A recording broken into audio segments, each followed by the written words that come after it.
त्यहाँदेखि आजभोलि त खुट्टाले पनि हुँदैन हिँड्दैन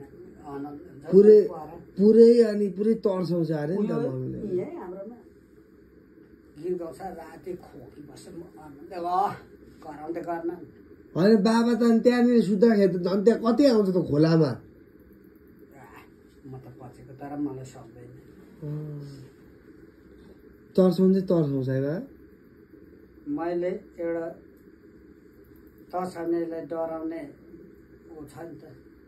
ए कस्तो सूत्र जादु तर्साउनेहरू यहाँ छ जोगीसँग म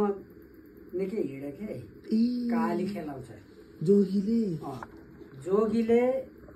सबै कुरो सिकाउँछ एउटा मन्त्र सिकाउँदाखेरि किन हामीले पनि त्यही हो जोगीको चाहिँ कस्तो हुन्छ काली भैरौँ सोह्र भैरौँ कालिका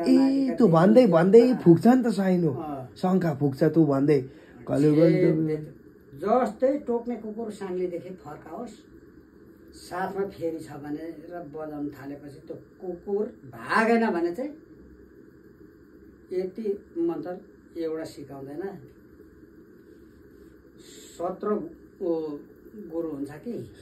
त्यो बाइबल पढे जस्तै हो मेरो गुरु भनेको चाहिँ दामाको जोगी अहिले त्यो मरिगयो तपाईँको अब मम्मीलाई थाहा छ जोगीसँग 6 महिना अब जब त 12 बज्छ 12 बजेपछि हिँड्नुपर्छ फेरि बजाउनु है तपाईँ हिँड्नुभयो मम्मीलाई सोध्नुहोस् न ए बाफ्रे अनि के रहेछ गाउँ भनेको नि त्यो जोगी दामाको हो कि ठ्याक्कै यहाँ आउने यहाँ आएपछि जाउँ काका भन काकाबती चाहिँ रक्सी चाहिँ बोकिराख्ने होइन जाउँ जाडो हुन्छ भरै